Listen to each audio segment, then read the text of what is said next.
Hello बच्चों, आपका हमारे चैनल हिंदी वाणी में स्वागत है। आज हम पढ़ेंगे कक्षा 7वीं की पाठ्य पुस्तक बाल महाभारत कथा का 21वां पाठ। पाठ का नाम है अज्ञातवास। आइए हम पाठ पढ़ते हैं। सब अपना अपना भेष बदलकर राजा विराट के यहाँ चाकरी करने गई, तो विराट ने उन्हें अपना नौकर बनाकर रखना उचित न समझा। हर एक के बारे में उनका यही विचार था कि ये तो राज करने योग्य प्रतीत होते हैं। मन में शंका तो हुई, पर पांडवों के बहुत आग्रह करने और विश्वास दिलाने पर राजा ने उन्हें अपनी सेवा में ले लिया। पांडव अपनी अपनी पसंद के कामों पर नियुक्त कर लिए गए। युधिष्ठिर कंक के नाम से विराट के दरबारी बन गए और राजा के साथ चौपड़ खेलकर दिन बिताने लगे।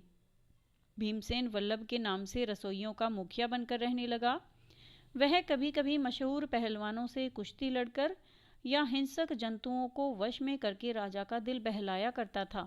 अर्जुन स्त्री के वेश में वृहन्नला के नाम से रनवास की स्त्रियों, खासकर विराट की कन्या उत्तरा और उसकी सहेलियों एवं दास दासियों को नाच और गाना बजाना सिखलाने लगा। नकुल ग्रंथिक के नाम से घोड़ों को साधने, उनकी बीमारियों का इलाज करने और उनकी देखभाल करने में अपनी चतुरता का परिचय देते हुए राजा को खुश करता रहा। सहदेव तंतीपाल के रूप में गाय बैलों की देखभाल करता रहा। पांचाल राजा की पुत्री द्रौपदी, जिसकी सेवा टहल के लिए कितनी ही दासियां रहती थी, अब अपने पतियों की प्रतिज्ञा पूर्ति करने हेतु दूसरी रानी की आज्ञाकारिणी दासी बन गई। विराट की पत्नी सुदेशना की सेवा शुश्रूषा करती हुई रनवास में सैरंध्री के नाम से काम करने लगी।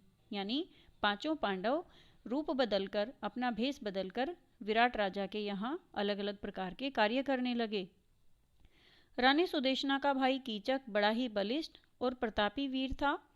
मत्स्य देश की सेना का वही नायक बना हुआ था और अपने कुल के लोगों को साथ लेकर कीचक ने बूढ़े विराट राज की शक्ति और सत्ता में खूब वृद्धि कर दी थी। कीचक की धाक लोगों पर जमी हुई थी। लोग यही कहा करते थे कि मत्स्य देश का राजा तो कीचक है, विराट नहीं। यहाँ तक कि स्वयं विराट भी कीचक से डरा करते थे और उनका कहा माना करते थे। जब से पांडवों के 12 वर्ष के वनवास की अवधि पूरी हुई थी, तभी से दुर्योधन के गुप्तचरों ने पांडवों की खोज करनी शुरू कर दी थी। इन्हीं दिनों हस्तिनापुर में कीचक के मारे जाने की खबर फैल गई। यह खबर पाते ही दुर्योधन का माथा ठनका कि हो न हो कीचक का वध भीम ने ही किया होगा। यह दुर्योधन का अनुमान था।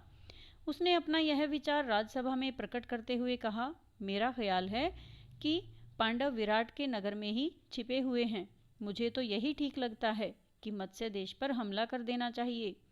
यदि पांडव वहां होंगे तो निश्चय ही विराट की तरफ से हमसे लड़ने आएंगे। यदि हम अज्ञातवास की अवधि पूरी होने से पहले ही उनका पता लगा लेंगे तो शर्त के अनुसार उन्हें 12 वर्ष के लिए फिर से वनवास करना होगा। यदि पांडव विराट के यहाँ भी न हुए तो भी हमारा कुछ नहीं बिगड़ेगा। हमारे तो दोनों हाथों में लड्डू हैं। ऐसी बातें दुर्योधन ने कही। दुर्योधन की यह बात सुनकर त्रिगर्त देश का राजा सुशर्मा उठा और बोला, राजन, मत्स्य देश के राजा विराट मेरे शत्रु हैं, यानी दुश्मन हैं। कीचक ने भी मुझे बहुत तंग किया था। इस अवसर का लाभ उठाकर मैं उससे अपना पुराना बैर भी चुका लेना चाहता हूँ। कर्ण ने सुशर्मा की बात का अनुमोदन किया।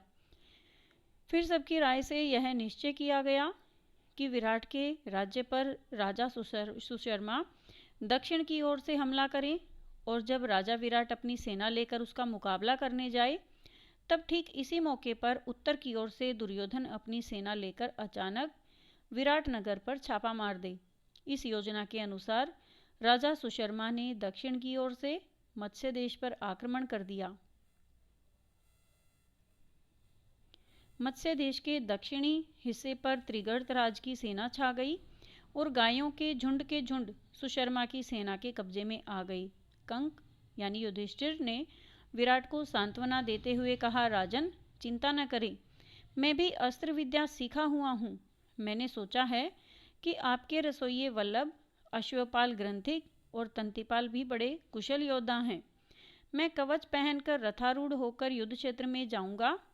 आप भी उनको आज्ञा दें कि रथारूढ़ होकर मेरे साथ चलें। सबके लिए रथ और शस्त्रास्त्र कि आज्ञा दीजिए। यह सुनकर विराट बड़े प्रसन्न हो गए। उनकी आज्ञानुसार चारों वीरों के लिए रथ तैयार होकर आ खड़े हुए। अर्जुन को छोड़कर बाकी चारों पांडव उन पर चढ़कर विराट और उसकी सेना समेत सुशर्मा से लड़ने चले गए। राजा सुशर्मा और विराट की सेनाओं में घोर युद्ध हुआ। जब राजा विराट बंदी बना लिए गए तो उनकी सारी सेना तितर बितर हो गई। सैनिक भागने लगे। यह हाल देखकर युधिष्ठिर भीमसेन से बोले, भीम, विराट को अभी छुड़ाकर लाना होगा और सुशर्मा का दर्प चूर करना होगा। यदि तुम सदा की भांति सिंह की सी गर्जना करने लग जाओगे तो शत्रु तुम्हें तुरंत पहचान लेंगे। इसलिए सामान्य लोगों की भांति रथ पर बैठकर और धनुष बाण के सहारे लड़ना ठीक होगा। आज्ञा मानकर भीमसेन रथ पर से ही सुशर्मा की सेना पर बाणों की बौछार करने लगे। थोड़ी ही देर की लड़ाई के बाद भीम ने विराट को छुड़ा लिया और सुशर्मा को कैद कर लिया। सुशर्मा की पराजय की खबर जब विराट नगर पहुंची तो नगर वालों ने नगर को खूब सजाकर आनंद मनाया और विजयी राजा विराट के स्वागत के लिए शहर के बाहर चल पड़े। इधर नगर के लोग विजय की खुशियां मना रहे थे और राजा की बाट जोह रहे थे, तो उधर उत्तर की ओर से दुर्योधन ने तबाही मचा दी। राजकुमार उत्तर तो बिल्कुल डर गया था और वह कांप रहा था। उसने वृहन्नला से कहा, वृहन्नला, मुझे बचाओ इस संकट से, मैं तुम्हारा बड़ा उपकार मानूंगा। इस प्रकार राजकुमार उत्तर को भयभीत और घबराया हुआ जानकर वृहन्नला यानी अर्जुन ने उसे समझाते हुए और उसका हौसला बढ़ाते हुए कहा, राजकुमार, घबराओ नहीं, तुम तो सिर्फ घोड़ों की रास संभालो। इतना कहकर अर्जुन ने उत्तर को सारथी के स्थान पर बैठाकर रास उसके हाथ में पकड़ा दी, यानी घोड़ों की लगाम अब राजकुमार उत्तर के हाथ में थी। राजकुमार ने रास पकड़ ली। आचार्य द्रोण यह सब दूर से देख रहे थे। उनको विश्वास हो रहा था कि यह अर्जुन ही है। उन्होंने यह बात इशारे से भीष्म को जता दी। यह चर्चा सुनकर दुर्योधन कर्ण से बोला, हमें इस बात से क्या मतलब कि यह औरत के भेष में कौन है। मान ले कि यह अर्जुन ही है, फिर भी हमारा तो उससे काम ही बनता है। शर्त के अनुसार उन्हें और 12 बरस का वनवास भुगतना पड़ेगा।